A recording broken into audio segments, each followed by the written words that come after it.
po sa inyo lahat. Ito po at marami naghahanap po nitong aking ipapakita sa inyo.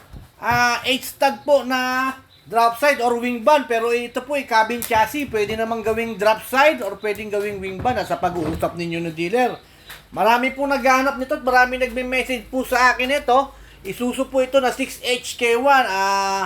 8-stud po ito. Tsaka ang higit sa lahat, big tire. Marami talaga naghahanap po nito. Pero ito po, cabin chassis po niyan. 11R po yung size ng kanyang ng kanyang rim, big tire po yan, and then as is condition, and then sigit sa lahat, makikita mong pagkasariwa ng kanyang chassis dahil wala pa pong nakapatong na drop side body or wing band body. Ayan po, mula umpisa hanggang dulo, makikita mong walang dugtong, walang rusty na kalawang na pwedeng pagsimulan ng mga pagbulok. Ayan po, makikita mo ng personal. Marami na akong pinakitang ganito sa aking mga subscriber. Pero ito po ang kanilang talagang hinahanap na big tire na mga ganito. 8-stud po na forward yan And then 24 feet po yung haba nito Kung ipagagawa po ninyong drop side, pwede po. And then kung papagawa po nyo ng wing band, pwede po. At kakausapin nyo lang si dealer kung magkano po ang abuti ng presyo. Pag sa wing band na po ang usapan Pag sa drop side, sinabi sa akin yung usapan kung magkano magiging presyo. Pero pagdating sa wing band po, medyo kailangan nyo pong makipag-negotiate sa dealer. Kaya po, kitang-kita po ang pagkasariwa ng kanyang pangilalim. Kaya po, make sure, makita nyo na original ang kanyang kondisyon.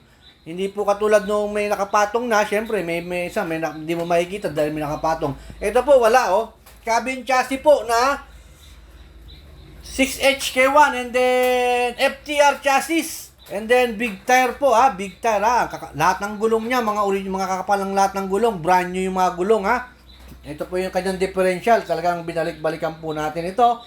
And then sa dami po naghahanap talaga nito. And then syempre, pagdating naman sa presyo, syempre, pag big tire, mataas ang presyo. Kaya yung iba, talagang yung ibang nakakabili sa Subic ng mga ganitong truck, alam na nila ang presyo nito, tamang presyo nito. Kaya itong presyo sinabi sa akin, tamang presyo nito.